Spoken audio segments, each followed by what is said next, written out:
தமிழகத்தில் 2 நாட்கள் வெப்பம் அதிகரிக்க வாய்ப்பிருப்பதாக வானிலை ஆய்வு மையம் தெரிவித்திருக்கிறது. இதுகுறித்தான கூடுதல் விவரங்களுடன் இணைகிறார் எமது செய்தியாளர் ஷெலினா. வணக்கம் ஷெலினா.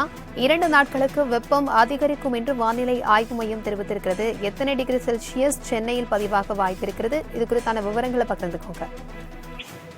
பிரபாவதி, அடுத்து வரக்கூடிய 5 தினங்களுக்கு குறிப்பாக தமிழகம், புதுவை மற்றும் காரைக்கால் ஆகிய பகுதிகளில் வறண்ட வானிலை நிலவக்கூடும் என்று சென்னை வானிலை ஆய்வு மையம் தெரிவித்திருக்கிறது. குறிப்பாக இன்றிலிருந்து 13ஆம் தேதி வரையிலும் வறண்ட வானிலை நிலவக்கூடும் என்றும், இன்றும் நாளையும் குறிப்பாக தமிழகத்தில் ஓரிரு இடங்களில் அதிகபட்சமான வெப்பநிலை இயல்பிலிருந்து 2 அல்லது 3 டிகிரி செல்சியஸ் அதிகமாக இருக்கக்கூடும் என்று சென்னை வானிலை ஆய்வு மையம் தெரிவித்திருக்கிறது.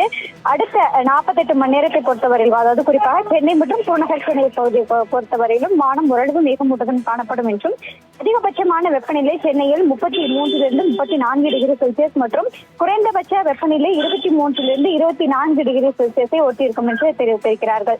வானிலை தொடர்பாக தொடர்ச்சியாகவே வெப்பநிலை கடந்த ஒரு வார காலமாகவே தொடர்ந்து அதிகரித்து வரக்கூடிய நிலையில் அடுத்து வரக்கூடிய 2 தினங்களுக்கும் 2 3 டிகிரி செல்சியஸ் வரையிலும் வெப்பநிலை என்பது அதிகமாக இருக்கக்கூடும் என்றும், அடுத்த 7 நாட்களுக்கு வறண்ட வானிலை நிலவக்கூடும் என்று சென்னை வானிலை ஆய்வு மையம் தெரிவித்திருக்கிறது.